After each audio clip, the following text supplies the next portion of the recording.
J'étais errant, plus loin de Dieu. Maintenant je reviens.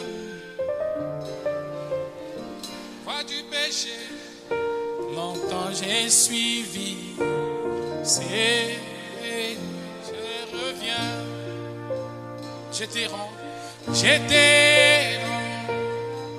plus loin de Dieu. Maintenant je reviens. La voie du péché, longtemps j'ai suivi. C'est, je reviens. Je reviens. Aujourd'hui, les 11 août, nous avons débuté avec un grand retard. Là, vous pouvez nous excuser pour ce retard. Nous allons commencer avec la première classe. Aujourd'hui, nous avons réuni tous les enfants dans une même salle. Et il y avait le moniteur qui avait encadré les enfants. C'est frère Justician Mende. Et avec 4 surveillants. Sujet traité avec les enfants. Nous avons parlé sur Joseph haï par ses frères. C'était un sujet tiré dans la Bible Genèse 37, verset 12.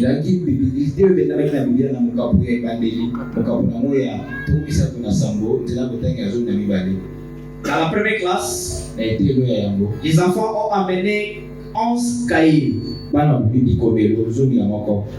Et on a eu 30 garçons, 15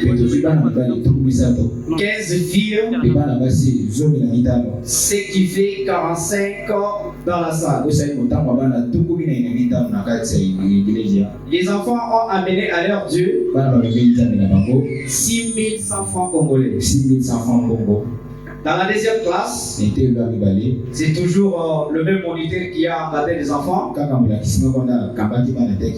Avec les surveillants frère Edi, Yabadi, Sœur Beki Mundala, frère Théo Tumba, et la sœur divine Kabouya. Sujet traité sur le même sujet.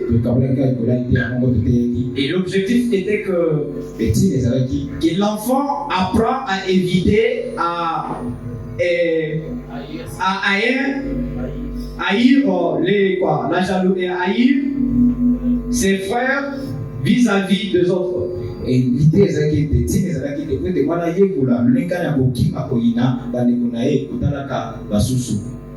nous avons ici 12 garçons, 5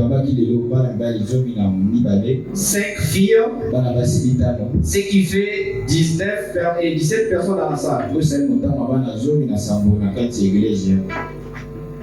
Livre apporté par les enfants. Les enfants ont amené 14 cahiers. 0 comme Bible. Offrande apportée. Les enfants ont amené à leur thé 4900 francs congolais.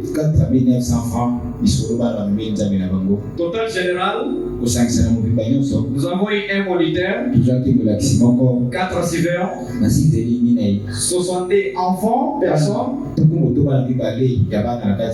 plus 5 encadreurs et 11 000 francs congolais. Nous remercions nos très chers parents pour l'offrande que les enfants nous ont amenée aujourd'hui. Et nous demandons tous les encadreurs de voir le pasteur après qu'ils.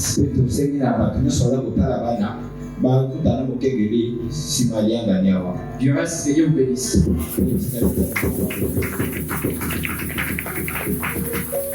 Avant de passer à la louange, nous invitons d'abord notre pasteur.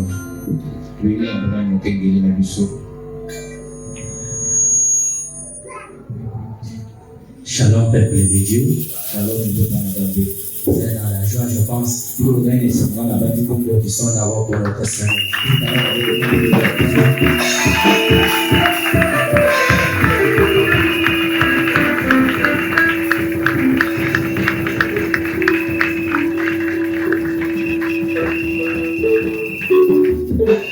Que le Seigneur bénisse très richement. C'est vrai que je suis revenu le lundi la nuit. Et toutes les manifestations là à matin s'étaient très bien déroulées. Le frère Omega Madiel, ministre dans le Seigneur, a vu son mariage être consacré et tout s'est bien passé.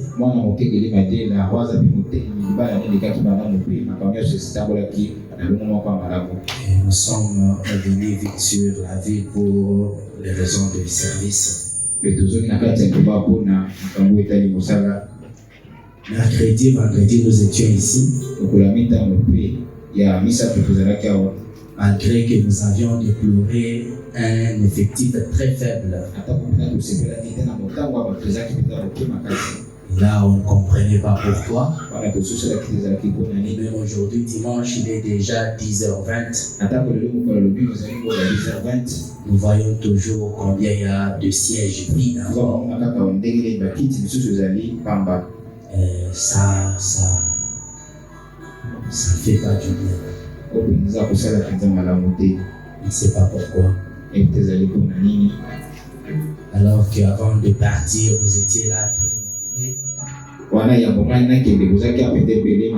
Une semaine seulement et on trouve ces constats amers. Je ne sais pas, peut-être vous-même vous connaissez les raisons. Et parmi les objectifs de notre voyage, il y avait aussi le fait de ramener les 2 guitares que vous aviez payées et quelques combos et baffles.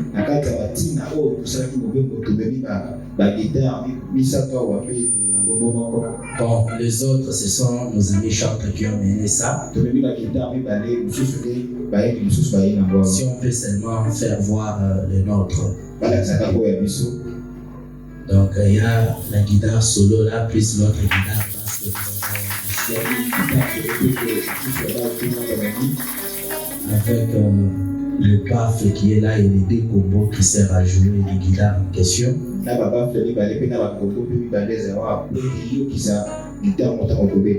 Baffle moko na combo mibale. Donc tout ça, ce sont vos efforts et c'est dans moins d'une semaine que vous vous êtes fait violence pour nous acheter ces choses-là et je vous suis très très sincèrement reconnaissant. Je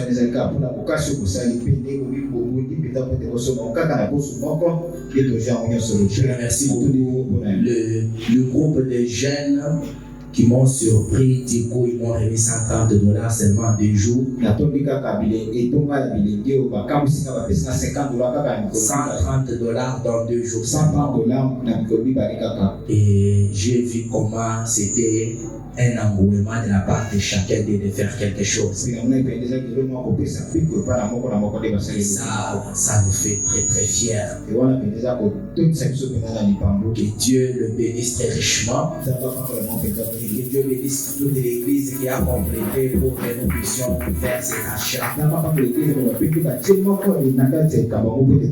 Je voudrais seulement vous dire que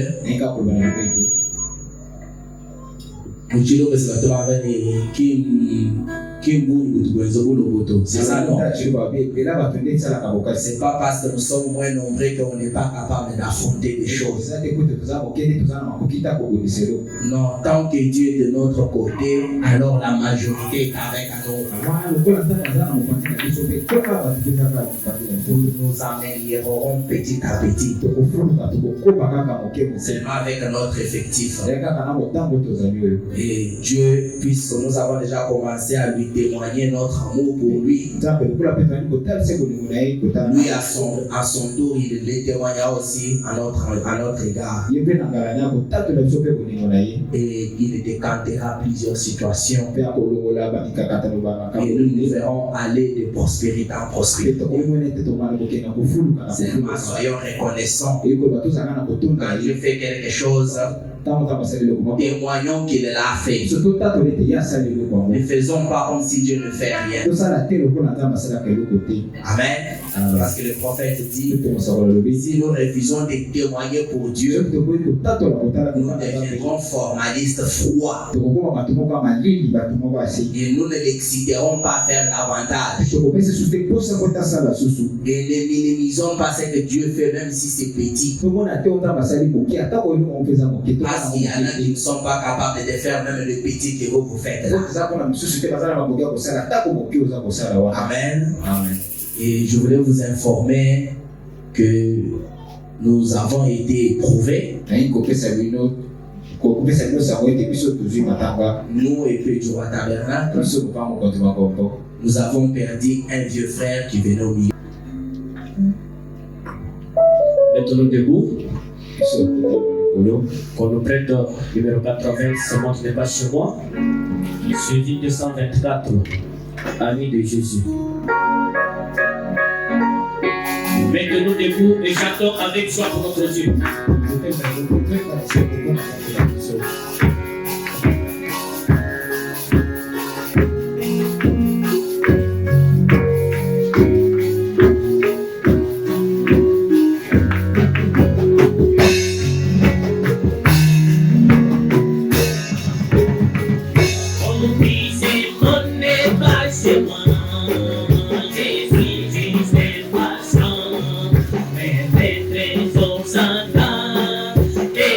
Par la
makanda bunya kaimo kutumta kumana wewe Yesu Kristo kinzadu wa makanda jumukishu wa Seigneur Jésus Kristo kuisa eba makanda zadu wa mudulu wa mafuna kumchama kana wewe kwamba ni tuteta complice Seigneur jumukishu wa nzandu wa mabra mani mukale Yesu Kristo kikala kumutuli makanda wewe Yesu Kristo yabagina tulo Yesu walisanga munda walisanga chedi twasakidila tatu twasakidila nzamu kili makanda bulu twasakidila tulo Yesu Kristo wewe sumuro mchubanda mugoro badali nzamu munda munda wewe no yimele fo toi le Dieu incomparable le Dieu plus que capable. Merci Seigneur Jésus. Laisse-moi te glorifier, laisse-moi t'adorer, laisse-moi te louer ce matin, Seigneur Jésus. Oh Père, nous Yesu Kristo, tokusajiki tokujulu, wali wakatwena bali mumitwalite kutumye, tuli bali kuita banzandu wa makanda, utili makanda wachuwachuwane, jabadini muli takata. Twasakijila mfumu munena, banga kudesi jisakishegi, gikishele kufumu munena, byonsu ngakula mjita uchokutulu wa tatu, muhida wale susokula minaku. Amen. Amen. Que Dieu te bénisse. Maintenant, nous allons passer à l'écoute de la parole. Là, je commencerai la prédication de mercredi, fin de l'espérité pour aujourd'hui. Que le Seigneur Dieu vous bénisse. Salut votre voisin, dis-lui que Dieu te bénisse. Nous sommes contents ce matin d'être dans la maison du Seigneur. Nous disons merci au Seigneur Jésus-Christ qui a encore accepté ce matin que nous soyons là. Nous disons merci au pasteur David pour la confiance renouvelée ce matin.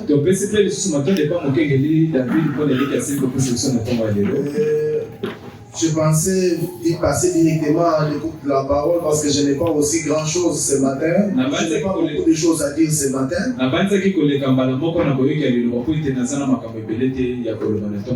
Mais il m'a demandé de donner un témoignage de ce qui était arrivé vendredi. Il est arrivé que vendredi, lorsque nous étions en route vers ici, j'étais allé donner cours à une université où je suis assistant. Alors j'étais en train de venir et arriver au niveau de Limete. Il y a eu un véhicule qui était en train de venir dans le sens contraire que les gens appellent communément le sens unique. Et nous venions de manière normale, dans un sens normal. J'étais sur la moto. J'étais accompagné d'un collègue. Et non loin de là, nous avions vu surgir la petite voiture de police, des policiers de circulation. Alors,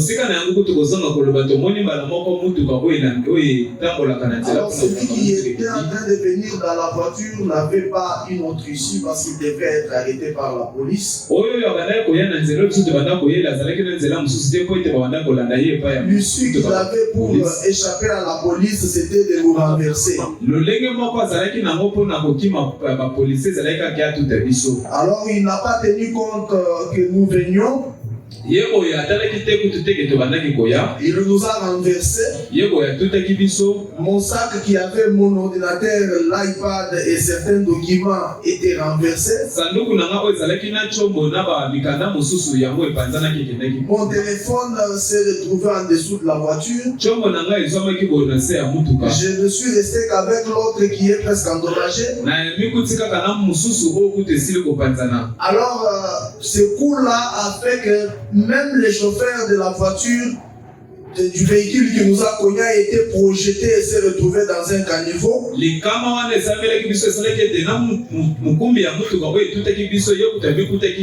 Alors sa voiture, comme il était, sa voiture a roulé quelques mètres sans chauffeur. Alors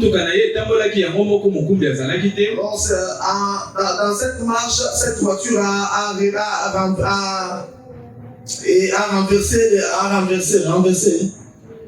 ramasser les chauffeurs, le motard qui était en train de nous conduire. Il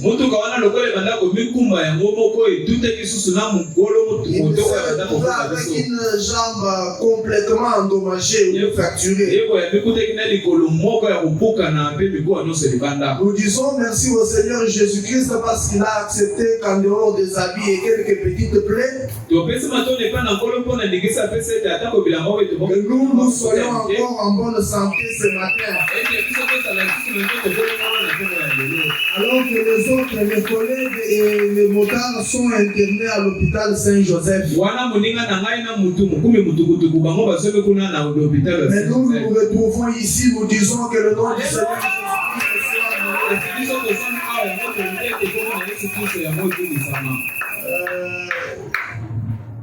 je crois que le Seigneur Jésus-Christ va nous conduire encore ce matin. Je vous prie de vous tenir debout. À cause des douleurs, je ne ferai pas beaucoup de mouvements. Parce que je crois que l'épée du roi, c'est je suis fils de l'épée du roi. Je ne ferai pas beaucoup de mouvements comme j'ai souvent l'habitude de les faire. Ne vous inquiétez pas, je suis en bonne santé. Ce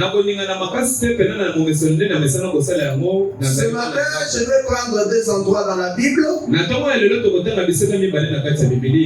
Nous commencerons par là où nous avions lu le vendredi. Dans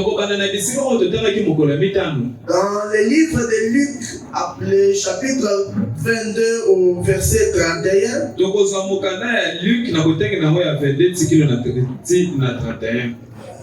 Il est écrit ceci, et nous lisons au nom du Seigneur Jésus. Le Seigneur dit, Simon, Simon, Satan vous a réclamé pour vous cribler comme les froment. Mais j'ai prié pour toi afin que ta foi ne défaille point.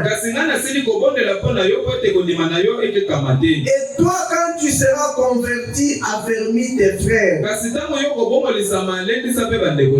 Seigneur lui dit Pierre, je suis prêt à aller avec toi en prison et à la mort. Et Jésus dit, Pierre, je te l'ai dit, le coq ne chantera pas aujourd'hui que tu n'aies renié 3 fois de me connaître. Allons-y dans Genèse, le chapitre 32.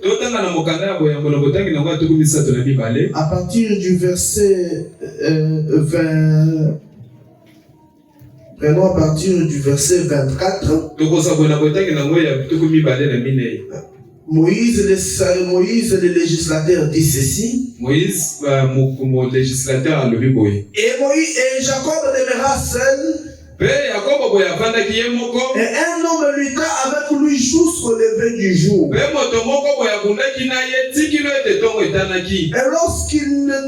lorsqu'il vit qu'il ne prévalait pas sur lui,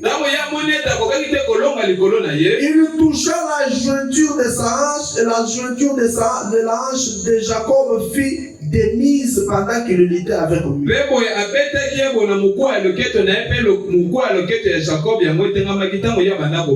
il lui dit, laisse-moi partir car le jour se lève. Et il dit, je ne te laisserai pas partir avant que tu m'aies béni. Et il lui dit, quel est ton nom? Et il répondit, Jacob. Il lui dit, ton nom ne sera pas appelé Jacob, mais Israël. Car comme un prince, tu as rivalisé avec Dieu et avec les hommes et tu as prévalu. Et Jacob lui demanda et dit, dis-moi, je t'ai pris ton nom. Il lui dit, pourquoi est-ce que tu demandes mon nom? Et là, il le bénit. Jacob appela le nom de ce lieu Péniel. Car j'ai vu Dieu face à face et ma vie a été préservée. Et comme il passait au-dessus de Péniel,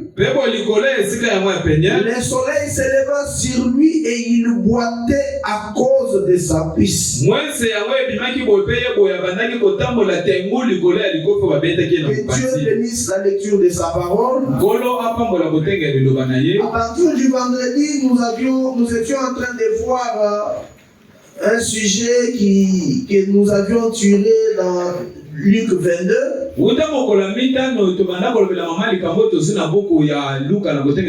Et cela était parti d'un constat ou d'une remarque que nous avions fait au milieu du peuple qui s'appelle Église du Dieu vivant. Nous avions constaté que l'Église du Dieu vivant a oublié la vocation de ce que Dieu a fait de lui.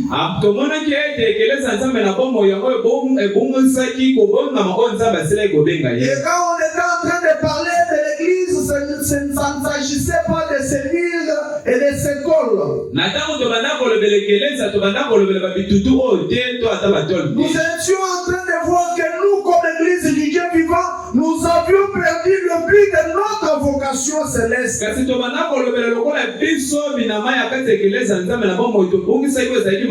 Car pour faire Branham, le mot Église veut dire un peuple appelé, séparé et mis à part pour le Seigneur.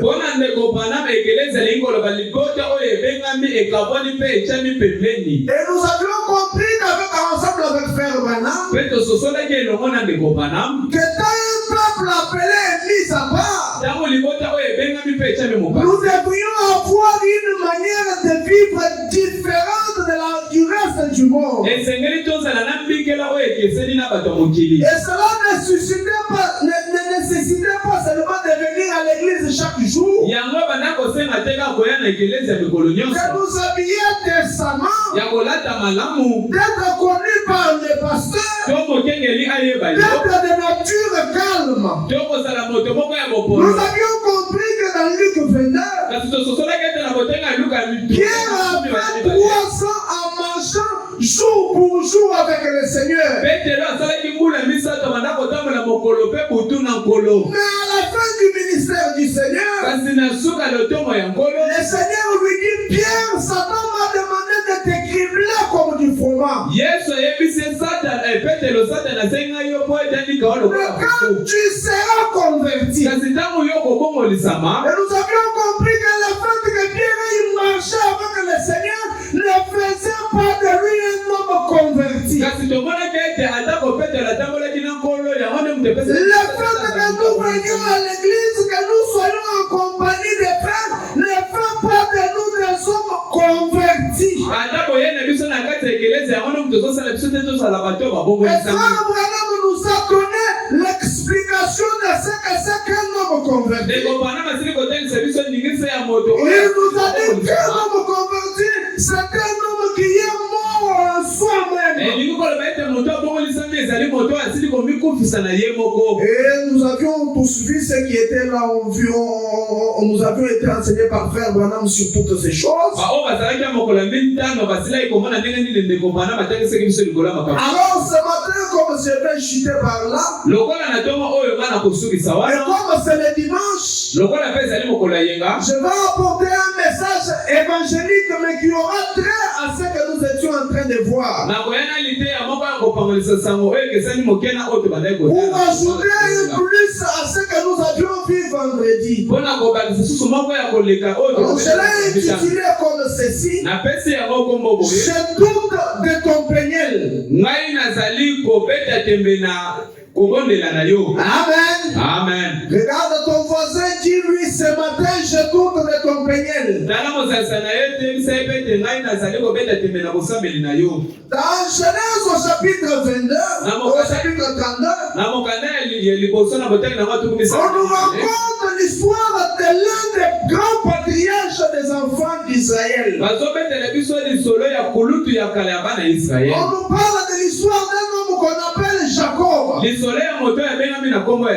Jacob, c'était un homme, un petit-fils à l'homme qui avait vu Dieu dans la chair humaine. Il était le descendant direct d'Abraham. La Bible dit que Jacob était de retour chez Jéthro, son beau-père.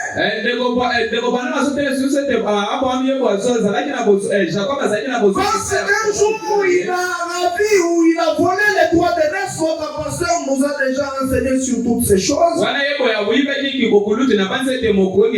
Et il est allé se réfugier chez son oncle Laban. Et là, il a connu des difficultés. Il était en route pour rentrer vers chez son, dans sa terre. Ça veut dire que cette nuit-là, Jacob était dans un moment difficile. Ça veut dire que c'était le moment d'épreuve de Jacob. C'était l'heure sombre de Jacob. C'était le moment où pour Jacob tout était fini. Si vous lisez un peu plus haut de là où nous avions lu,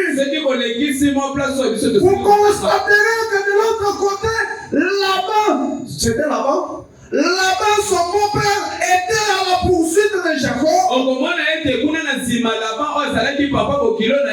Il voulait à la vie de Jacob. Et là où il allait, Jacob avait appris que son grand frère Esaïe venait avec un troupe d'hommes à sa rencontre pour lui faire du mal.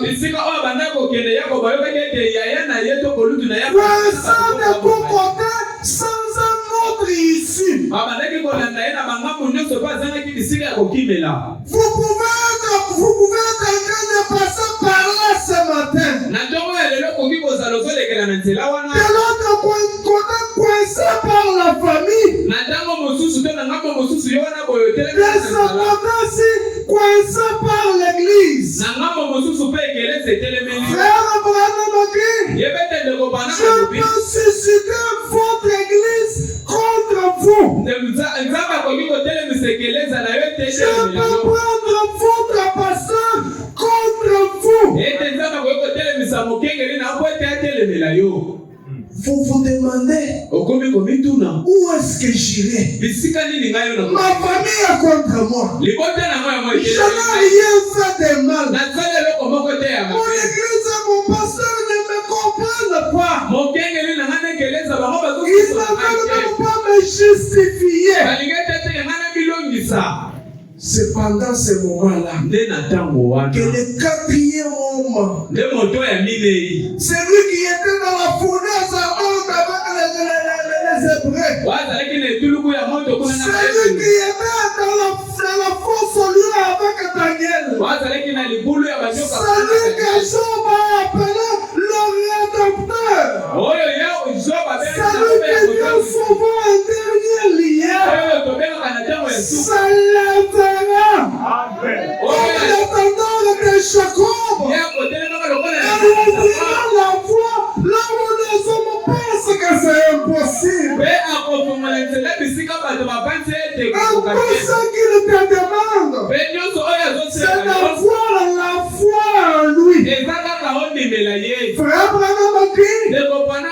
la foi ne s'agite pas. Que la foi ne ballotte pas. Que la foi n'a rien à voir avec les 5 sens.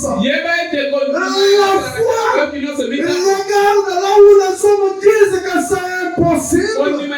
La foi elle dit que c'est possible. Alors Jacob s'est retrouvé là où il n'y avait pas d'espoir.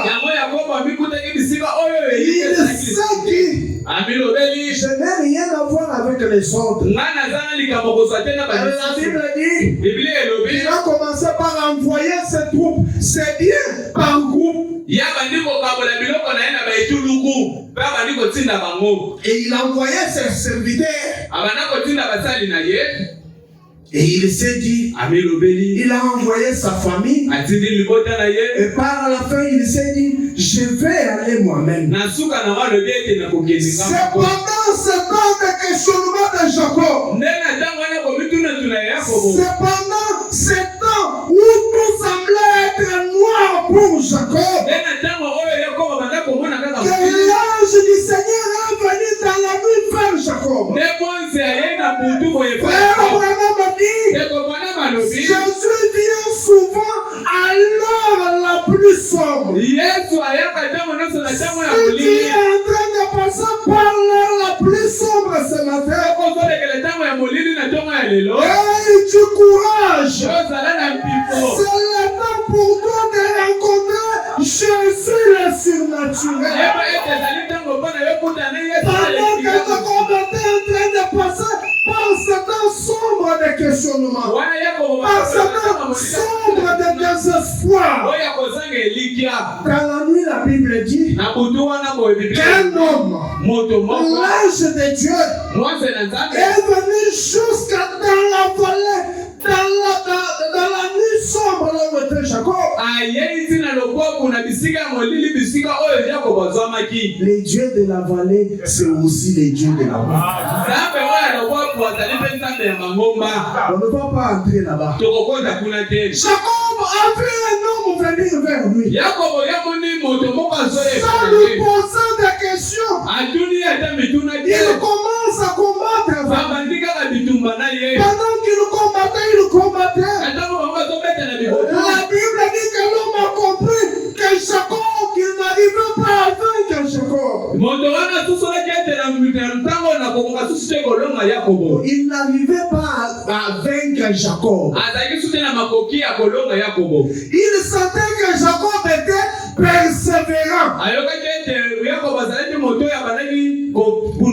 Il sentait que malgré tout ce qu'il s'infligeait à Jacob, malgré tous les coups que Jacob encaissait, Jacob continuait à les tenir. Je ne te laisse pas jusqu'à ce que tu m'aies béni.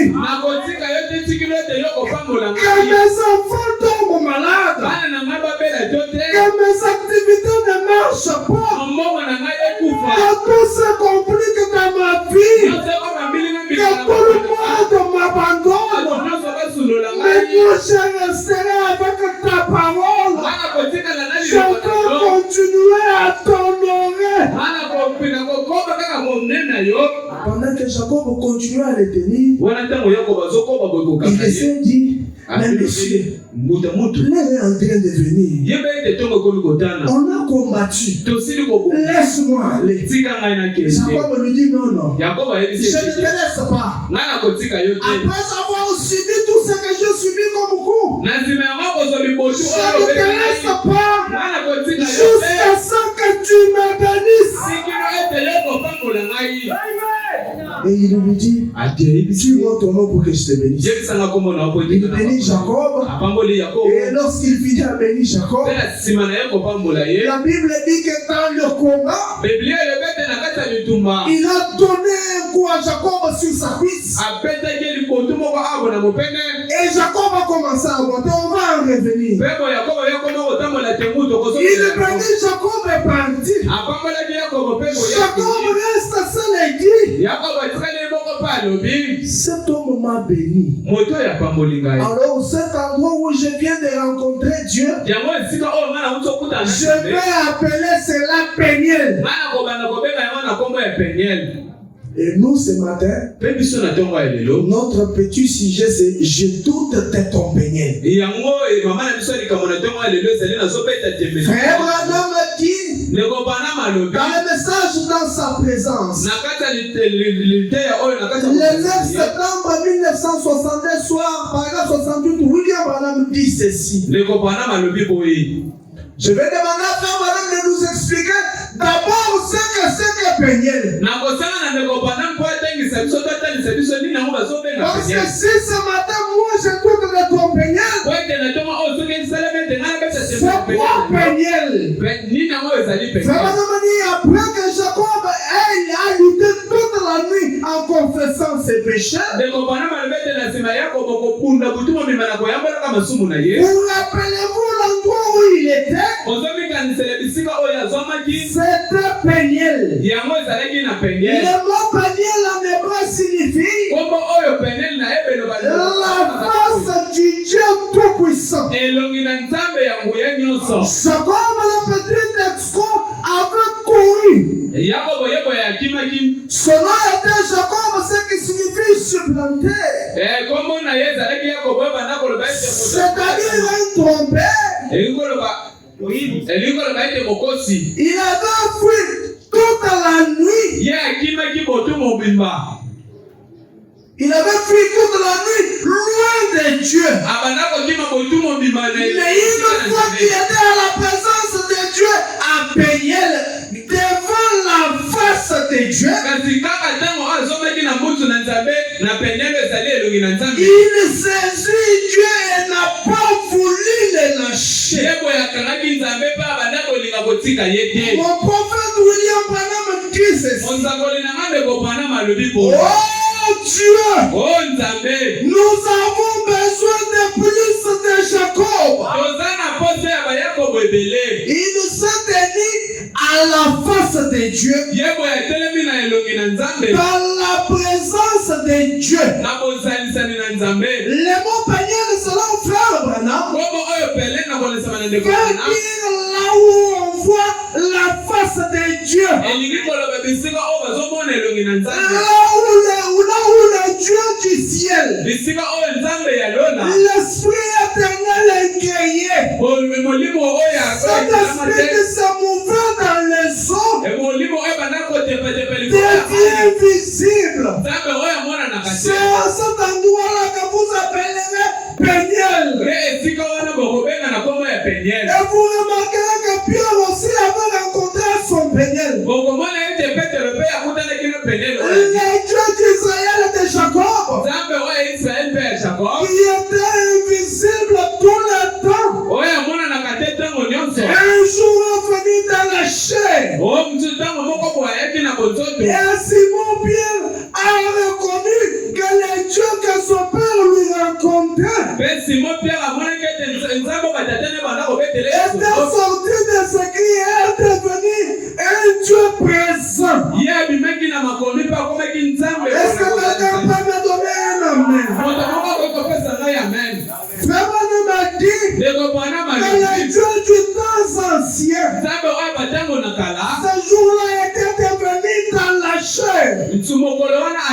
Lorsque Pierre était sur la mer, Pierre a reconnu que celui dont son père lui parlait, celui dont il avait entendu les sacrificateurs lire dans la Bible, était là devant lui. Et il a compris qu'il pouvait tout laisser et tout abandonner pour prendre position pour lui. Mais Jésus n'est plus sur la terre. Le même qui était avec Jacob, le même qui est venu dans la chair, n'est plus sur la terre. Mais avant qu'il était sur la terre, je suis en train de survoler rapidement pour parler de mon sujet. Mais avant qu'il quitte la terre, il nous a bien dit, encore un peu de temps, le monde ne me verra plus. Mais vous, mes enfants, vous me verrez. Car je serai avec vous. Et même vous jusqu'à la fin du monde. Et il a ajouté disant, de la même manière que le soleil se lève à l'est et se couche à l'ouest, de la même manière sera mon avènement. En d'autres termes, dans les termes simples, de la même manière que vous pouvez vous lever à 5 heures et fixer le soleil, et qu'il vous est impossible de le voir pendant qu'il fait 12 heures, et que vous pouvez de nouveau le fixer à 18 heures. De la même manière, moi Dieu, le grand soleil, je suis visible maintenant, mais je serai dans mon état invisible dans les âges de l'église. Je serai de nouveau visible au temps du soir. Au temps du soir, je quitterai ma forme spirituelle. Je reviendrai de nouveau dans la chair pour visiter la troisième race de Japheth. Frère Branham m'a dit, dans le message j'avais entendu, mais maintenant je vois. Je vais juste ouvrir cette parenthèse qui va nous amener à dire un petit quelque chose et finir. Frère Branham dit ceci. Lorsque vous voyez la véritable et authentique confirmation des Écritures dans ce message des derniers jours, et que vous y voyez la présence de Jésus-Christ, après avoir entendu ce qu'il avait déjà fait dans sa vie, sachant que les Écritures affirment qu'il est le même hier, aujourd'hui et éternellement. Et juste avant que le monde soit brûlé par la colère de Dieu, Frère Branham m'a dit, vous voyez Jésus retourner parmi son peuple. Lorsque le monde sera dans la condition sodomite, lorsque vous verrez l'homosexualité prendre de l'ampleur, lorsque vous verrez le péché en train de dominer la terre, pendant ce temps-là, Jésus retournera parmi son église. Frère Branham a dit, manifesté dans une chair humaine, faisant la même chose qu'il fit alors. Vous verrez Jésus-Christ de nouveau devenir chair, retourner parmi son peuple, faire la même chose qu'il avait fait à la femme, de la femme à la perte de sang. Vous verrez le Seigneur Jésus-Christ retourner parmi son peuple, faire de nouveau ce qu'il avait fait à la femme au puits. En d'autres termes, vous verrez un homme qui entrera dans l'église et qui se tiendra devant les gens, qui va tourner son dos et qui va dire, il y a une sœur là au fond, avant de venir à la réunion, elle s'est tenue à genoux dans sa maison. Elle a dit ça dans sa prière. Elle répétait mot à mot la prière de la sœur. Quand vous verrez ça, c'est Jésus retournant parmi son peuple. En d'autres termes, vous verrez un homme qui s'attiendra quelque part, qui fera la même chose que ce qui était arrivé. Il est témoin fidèle de la visitation de ce dernier jour. Nous raconte que ce qui s'était passé à la fête des Ghana s'est encore répété en ce dernier jour. Pendant que le service de Samson était préparé, était en train de se dérouler au Branham Tabernacle, il y a eu plus de monde que prévu. Il avait manqué. On est venu chuchoter à mon prophète.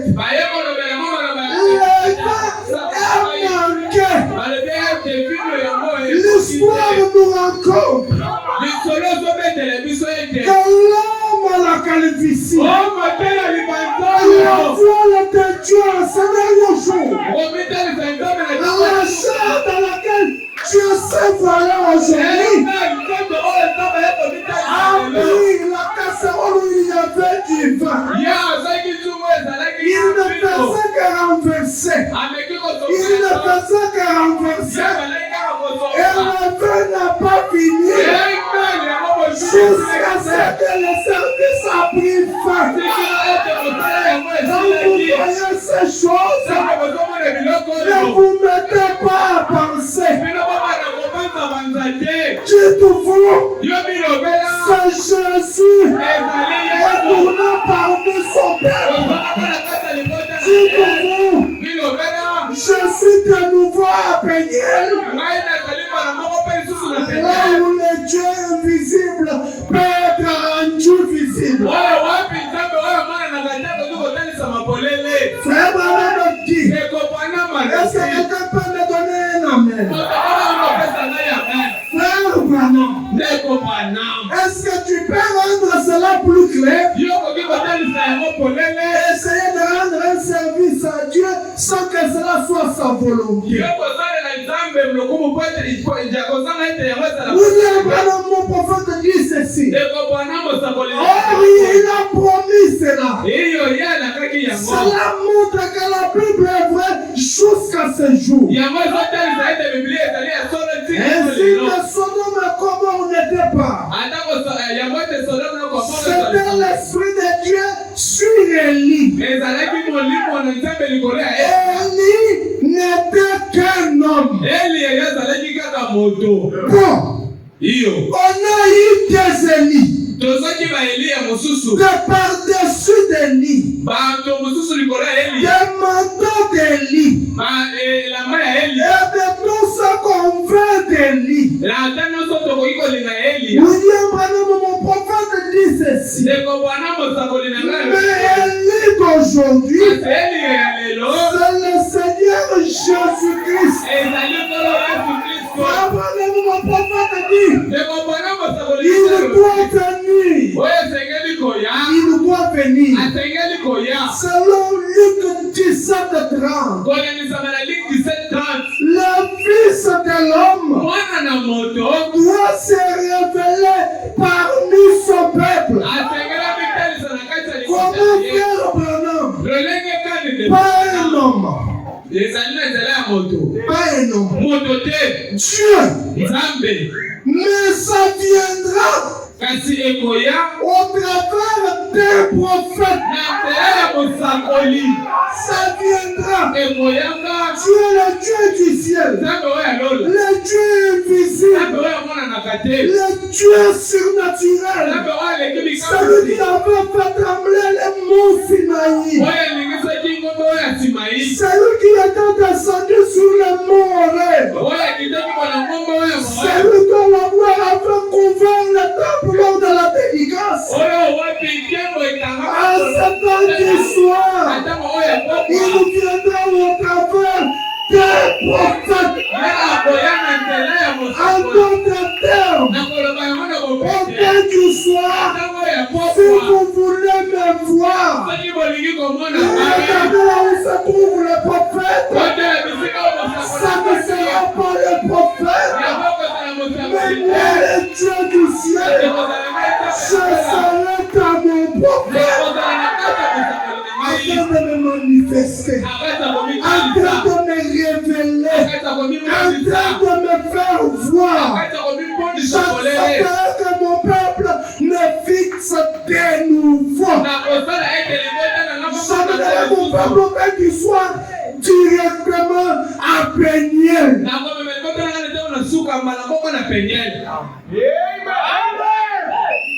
Sera qu'un jour, une femme qui n'arriverait pas à comprendre ces choses. La Bible dit, ces choses sont cassées aux sages et aux intelligents. Mais Dieu les révèle aux enfants qui veulent apprendre. Il y avait une femme qui ne voulait pas croire en ces choses. Elle était assise, mais sa fille était la porteuse de bonnes nouvelles. Elle avait compris ces choses et elle s'en est attachée à cela. Elle voulait rencontrer le prophète de Dieu. Parce qu'elle savait qu'elle rencontrait le prophète de Dieu, je verrai Dieu. Et sa mère et son père se sont arrangés de manière à ce que quand cet homme-là viendra, qu'elle ne soit pas là. Mais comme l'Éternel, c'est un Dieu qui vient parfois par des voies brisées. Pendant que la maman était là en train de s'apprêter pour qu'elle quitte la maison, elle n'a pas compris. Elle s'est un peu endormie. Et là, le Seigneur vient la parler. Elle voit le Seigneur venir visiter son enfant, accompagné de deux hommes. Pendant que le Seigneur était en train de venir, Jésus habillé en soupe. Celle qu'elle prétendait aimer. Lorsque le Seigneur arrive et qu'elle regarde tout près, lorsque l'image était en train de venir, elle constate que le Seigneur était en train de se métamorphoser. En train de se métamorphoser jusqu'à prendre la forme de son prophète.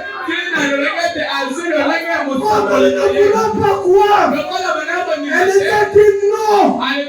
Seigneur, épargne de moi cet incrédule.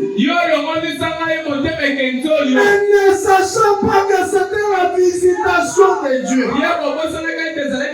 À ce moment-là, elle entend un bruit à la porte. Elle ouvre la porte et la scène à laquelle elle venait de voir était là devant lui. Le prophète accompagné de deux hommes. C'est quoi ça? L'accomplissement de Luc 7:16. Et le prophète apparu parmi nous. Et Dieu est en train de nous visiter.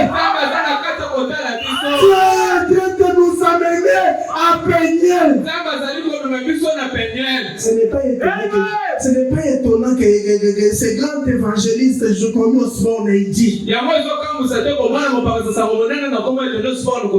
J'avais entendu parler de Dieu. Mais ce jour-là, quand je suis allé dans la réunion de Frère Branham,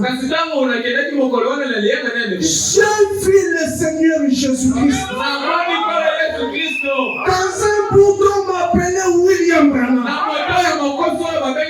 Mes amis, ces choses sont vraies.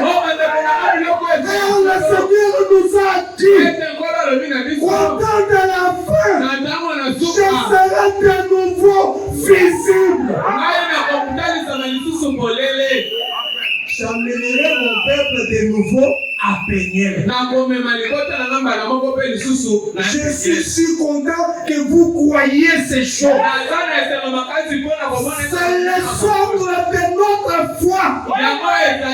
C'est le fondement fondamental de notre foi. C'est à cela que commence notre évangile. Notre évangile est semblable à celui qu'avait Pierre. L'évangile de Pierre, ce n'était pas de dire aux gens que la loi mosaïque était vraie.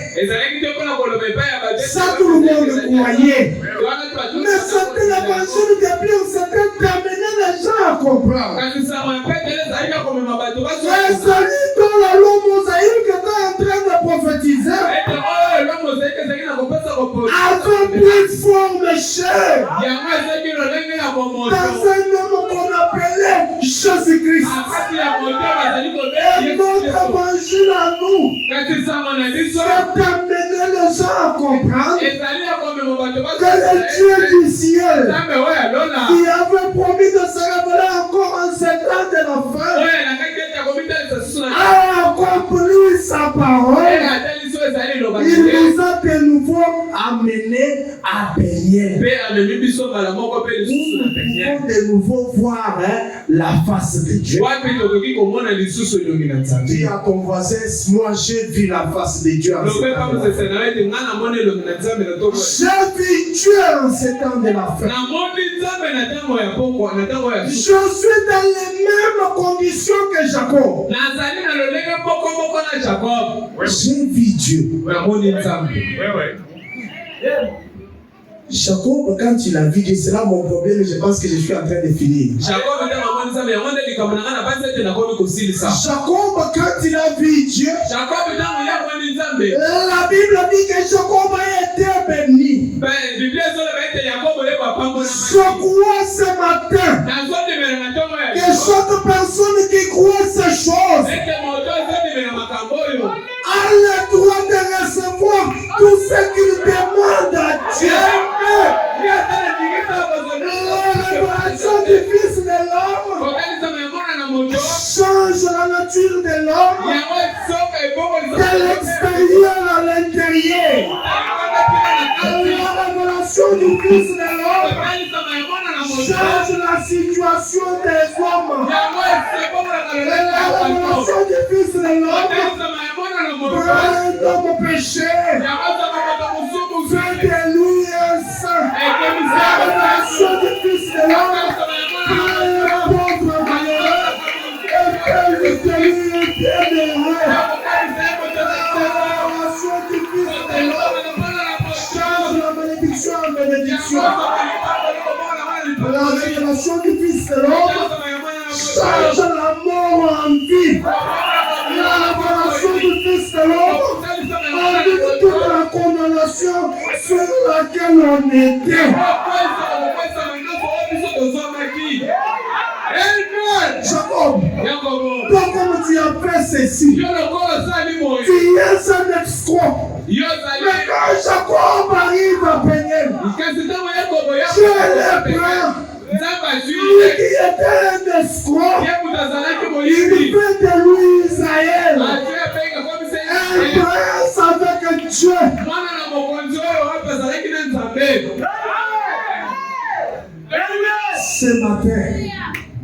Ce matin, peu importe ton problème et ta difficulté,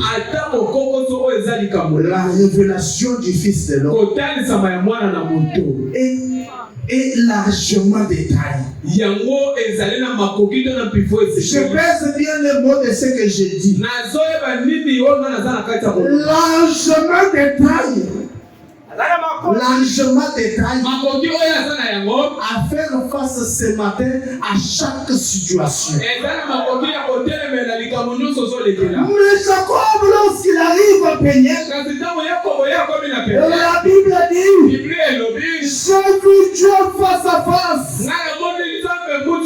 La première des choses, La deuxième des choses, la deuxième leçon, la seconde leçon que nous voyons là-dedans, c'est que la marche de Jacob a changé. Jacob est venu de ce côté-ci, marchant d'une certaine manière. Mais lorsqu'il arrive à Péniel, lorsqu'il voit Dieu, Jacob commence une nouvelle marche, différente de la manière qu'il marchait. C'est là que j'ai tiré mon sujet. Si le petit roi est arrivé à Péniel, si le petit roi a vu Dieu face à face, si le petit roi croit que le Dieu du ciel s'est manifesté en ces derniers jours,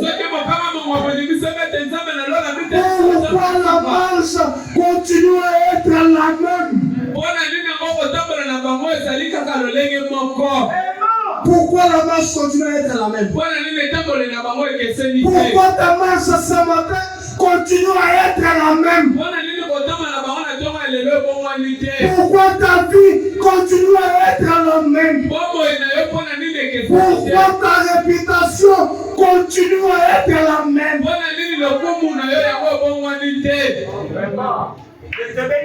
Pourquoi tu continues à être toujours colérique comme tu l'étais hier? Alors que tu prétends être arrivé à Péniel et que tu y as vu Dieu. Mais ta marche continue à être la même. Et là quand j'écouterai de ton Péniel, quand un homme arrive à Péniel, sa marche change. Il obtient une nouvelle marche de vie. Lui qui était colérique, voulait devenir un homme doux. Mais est-ce que ton épouse peut témoigner que réellement tu es arrivé à Péniel? N'es-tu pas le même homme colérique que tu étais?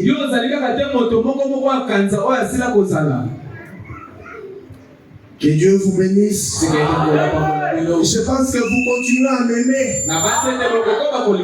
Frère Branham dit dans ce message qu'il a intitulé Quand je réfléchis à mes voix. Je dit que je ne ferai pas beaucoup de temps. Frère Branham dit paraître 39:40. Bon, je prends seulement 40, vous prenez 39. Quand l'ange de l'Éternel a fait toucher Jacob, ce dernier avait changé depuis lors marché différemment.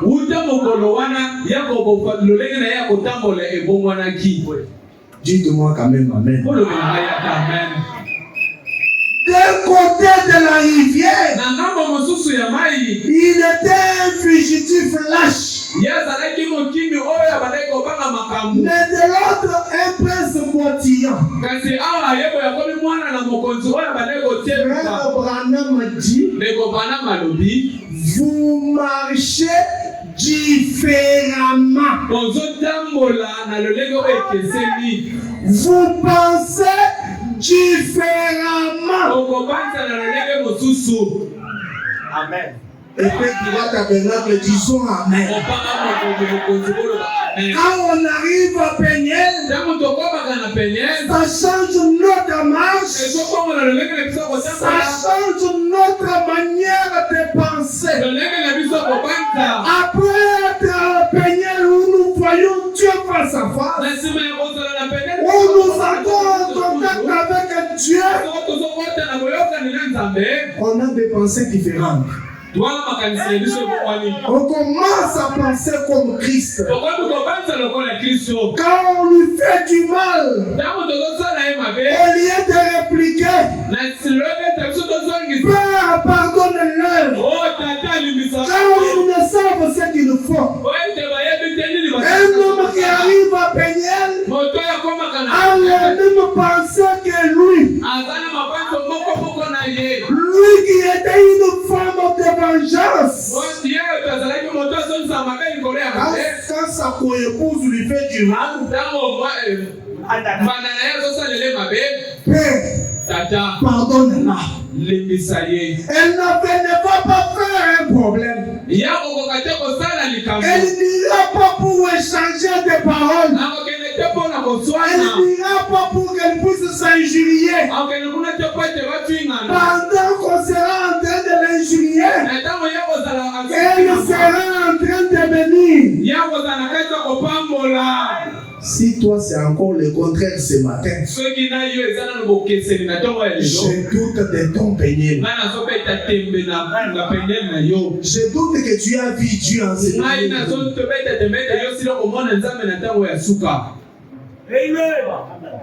Toi, on t'a connu comme un escroc. C'est vrai. C'est ce que tu étais. Mais quand tu es arrivé à ce glorieux message du dernier jour, un autre Péniel, là où tu es dans la chair, là où tu es visible, là où tu es présent, ta marche doit changer. Tu dois quitter d'un escroc aventurier à un homme juste et un homme de confiance. Mais on ne peut même pas te faire confiance. Non, mais vous savez que nous, les menuisiers, les couturiers, les maçons, comment on les appelle? Nous, les techniciens. Quand je vous dis venez jeudi, ça veut dire venez après 2 mois. Non. La Bible dit, Frère Branham aussi le dit, un homme voit sa parole. Si tous les techniciens font ça, toi tu n'es pas comme eux. Toi, tu as été à Péniel et tu fais les choses différemment du reste du monde. Si les autres techniciens, quand on lui donne un travail, il n'arrive même pas à le finir, mais quand même il prend l'argent et disparaît. Si toi tu es encore en train de faire ça ce matin, moi je doute de ton Péniel. Je doute que tu aies vu Dieu face à face. Amen. Comme dit que Dieu s'est révélé en ce temps de la fin. Tu as dit Amen. C'est vrai. Mais est-ce que ton patron peut donner le même témoignage que toi tu as vu Dieu face à face? Est-ce qu'il peut te faire confiance? Vraiment. Un voleur expérimenté. Au point que vous avez amené notre frère. Vous avez amené notre soeur à dire non, moi je ne peux pas travailler avec les frères.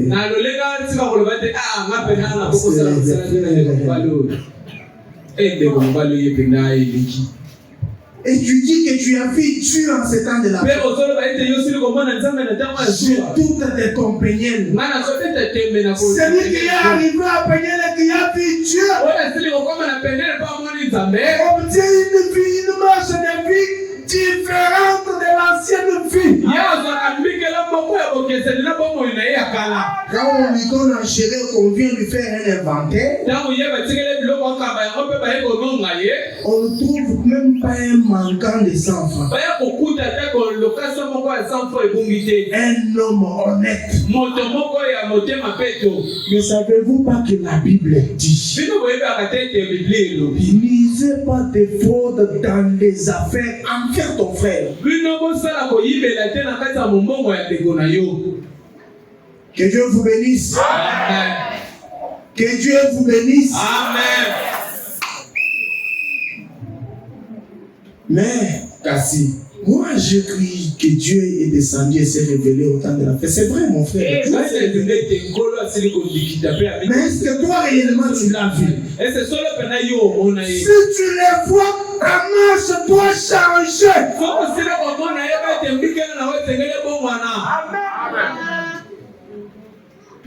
On sait que toi, tu étais têtu. Tu nous as fait croire que tu as pris le message. Et tu es venu, tu as pris le baptême. Après, quand que le pasteur David monte et dit, tu es revenu au temps de la fête, tu dis Amen. Lorsqu'il donne le titre de la prédication, toi tu ajoutes le paragraphe. C'est vrai, tu es un bon lecteur. Mais est-ce que papa à la maison peut donner le même témoignage sur toi? Peut dire que mon enfant, c'est un enfant respectueux. Ne peut-il pas dire que tu es têtu, que tu es désobéissant? Tu sais ce que tu fais, non? Que Dieu vous bénisse. Lorsque tu quittes la maison et que tu vas à l'université, que tu vas à l'école, juste dans ce laps de parcours, tu connais combien d'écarts tu fais. Tu connais ce genre de compagnie que tu as, à laquelle tu ne veux même pas que les parents sachent que tu as ce genre de compagnie.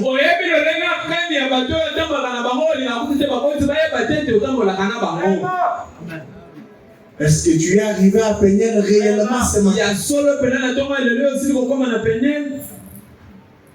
Toi qui, matin, midi, soir, tu es dans des petites maisonnettes des hommes. Toi qui es en train de boire encore ce matin. Tu bois et quand tu rentres à la maison, tu fais semblant comme si tu es fatigué et tu es obligé de dormir.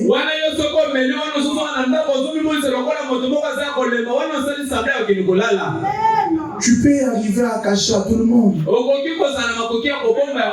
Mais l'œil qui voit tout, t'observe et te voit.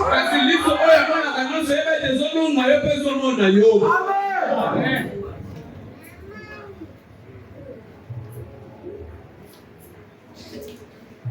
Toi, c'est on te connaît comme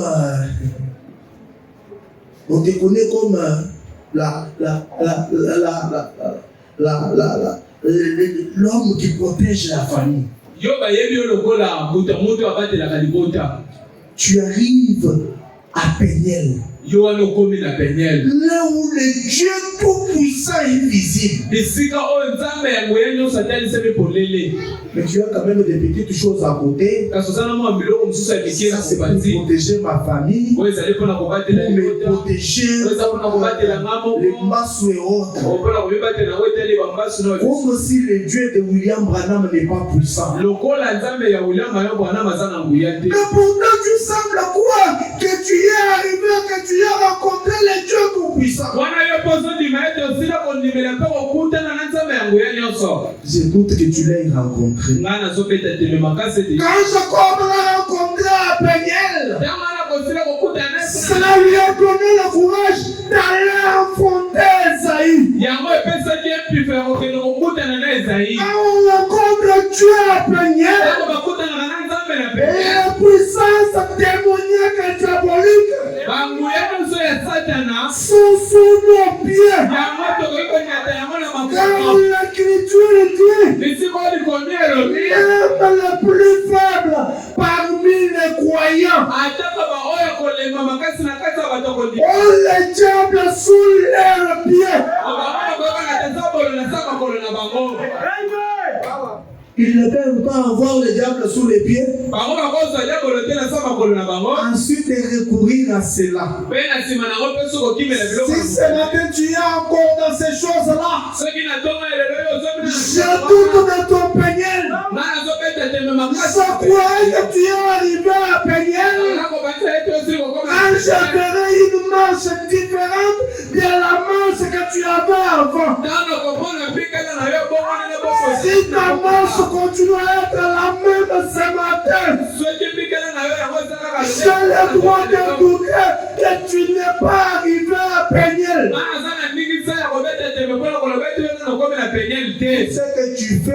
Tout ce que tu fais, tous ces bruits, tous ces alléluia que tu fais quand on parle de Dieu dans la chair, c'est des bruits inutiles. Frère Branham nous raconte une histoire et je pense que c'est par là. Bon, Frère Branham nous raconte une histoire. J'ai encore beaucoup de temps. 15 minutes seulement. Bon, Frère Branham nous raconte une histoire. Il dit qu'il y avait un marin.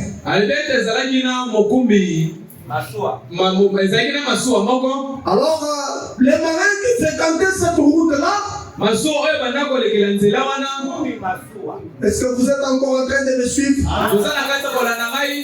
Réveillez celui qui dort à côté de vous. Il dit que ceux qui ont emprunté cette route-là, ils arrivaient à un endroit où il y avait des bandits. Et les femmes sortaient mal habillées. Les jeunes filles sortaient et chantaient de belles cantiques et de belles musiques. Avec de belles voix qui attiraient et le commerçant qui était dans les navires et le marin lui-même. Au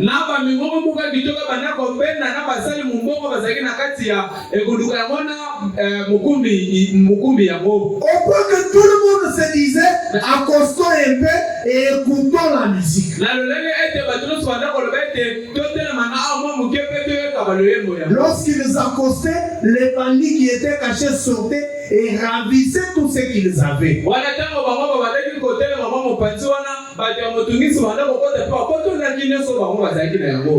Alors le marin me dit ceci dans avoir soif de la vie. On raconte qu'une fois un grand navigateur passait à côté d'une île. Avant soif de la vie du 28 juillet 57. Par 37 et 39. Les femmes chantaient tellement bien que les marins y débarquaient. Leurs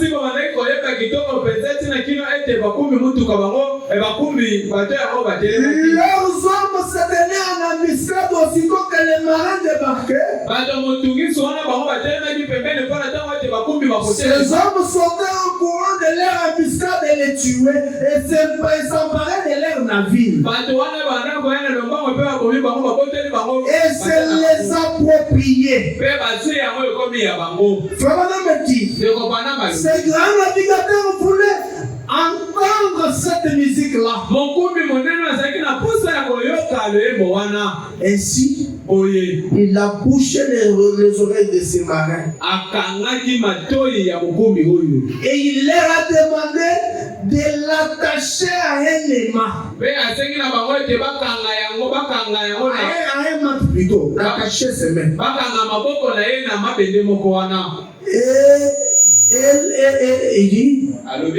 Et de naviguer le long de côté de cette île. Et lorsque les autochtones ont vu les navires venir, les femmes sortaient avec leur enchantement. Leur bouche ils chantaient. Et les grands navigateurs a crié. Et demandé à certains de ses marins de les délier. Ils voulaient donner des ordres afin qu'ils les laissent débarquer immédiatement de leur port. Vous allez lire, moi je vais raconter, puis je lirai vers la fin. Les navigateurs avaient, des capitaines avaient demandé que ses mains à lui soient liées. Et il a demandé aux autres ouvriers qui étaient avec lui de boucher leurs oreilles. Lorsqu'ils sont arrivés là, comme d'habitude, les femmes sont sorties. Les marins écoutaient. Ils regardaient ses serviteurs. Ils voulaient leur demander, non, cette musique est tellement bonne. On va détacher moi les mains, on va aller accoster. Il était en train de crier. Mais les autres avaient des oreilles bouchées et ne pouvaient pas l'écouter. Jusqu'à ce qu'ils sont passés et ils sont arrivés dans la ville où ils allaient. Et lorsqu'ils arrivent dans la ville, ils ont écouté des hommes chanter une musique douce et religieuse. On va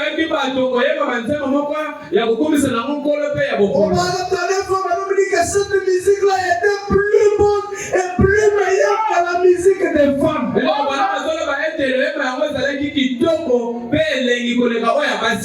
lorsqu'ils ont fini à faire leur commerce, ils ont embarqué pour retourner. Les autres, les serviteurs sont venus à leur chef. Veux-tu qu'on te lie encore les mains et qu'on bouche nos oreilles? Il leur a dit, je n'ai plus besoin de cela. On va rentrer un homme libre. Je viens d'écouter une musique plus meilleure et plus supérieure que celle des femmes. Qu'est-ce que je veux dire par là? Nous étions dans le monde et nous sommes venus à peiner dans ce glorieux message. Autrefois, les choses du monde nous attiraient. L'impudicité nous attirait. Les vols nous attiraient. Les mensonges nous attiraient. La soumission nous attirait. Toutes ces plaisirs mondains nous attiraient. Mais Dieu nous a fait grâce d'arriver dans le pays de Malachi 4. Et là, nous avons vu un homme chauve avec la guitare jouer le glorieux évangile. Nous avons entendu cette merveilleuse voix proclamer l'évangile en anglais. Nous avions reconnu que c'est la voix de notre Père. Et le Seigneur a dit, mes brebis connaissent ma voix.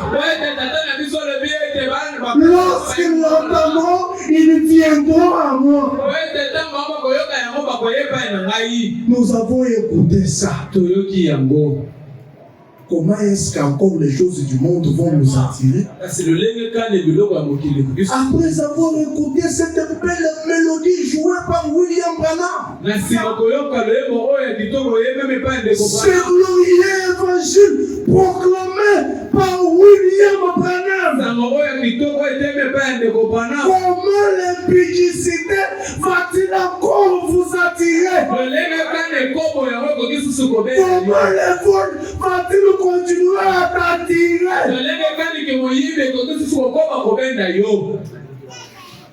Que Dieu vous bénisse. Dieu ne vous punit pas parce que vous êtes péchés. Frère Branham dit, Dieu vous punit parce que vous ne faites rien pour vous sortir de là. Tu connais ce que tu fais. Tu connais les genres de vie que tu mènes. Et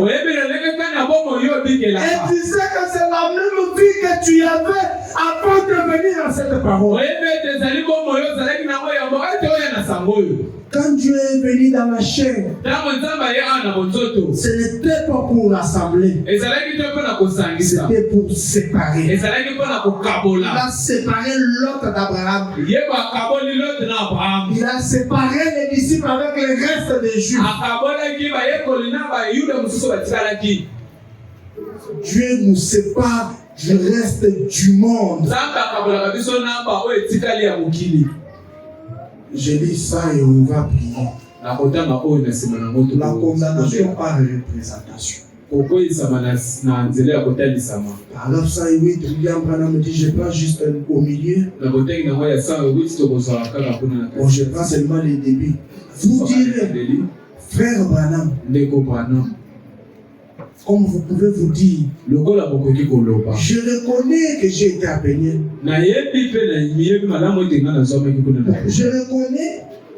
Je reconnais que ma marche est restée la même vieille marche que j'avais. Les vieilles habitudes, je continue à avoir ces mêmes vieilles habitudes. Qu'est-ce que je peux faire? Maintenant que je comprends que Dieu est sur le point de venir et que Dieu est toutes ces choses que je fais. Que puis-je faire? Une parenthèse. Non, je dis j'ouvre une parenthèse. Il y a un péché que Dieu est avec toutes ses forces. Les autres péchés, les saints jugeront cela. Mais pour ce qui est des adultères et des impudiques, Dieu lui-même va les juger. Tu sais donc que tu es encore dans ces choses-là. Parce que c'est l'esprit de notre âge. Frère Branham dit, vous direz, frère Branham, pourquoi dois-je? Pourquoi Dieu doit-il me tenir responsable? Puisqu'un seul homme m'a représenté. Alors je meurs parce que cet homme-là a péché. Dans ce cas-là, je suis pécheur par représentation. C'est vrai, c'est exact. Frère Branham me dit, Dieu ne vous tient pas responsable du fait que vous êtes péché. Est-ce que vous me suivez? Frère Branham me dit, malgré cette pousse que tu as fait là, Dieu ne te tient pas responsable ce matin parce que tu es péché. Ah bon? Frère Branham me dit, il ne vous tient pas responsable parce que vous mentez, vous volez à cause de ces choses que vous avez faites. Il ne vous tient pas responsable du fait que vous êtes péché. Il vous tient pour responsable parce que vous ne faites rien pour vous en sortir de là. Il y a un moyen qui a été prévu pour vous.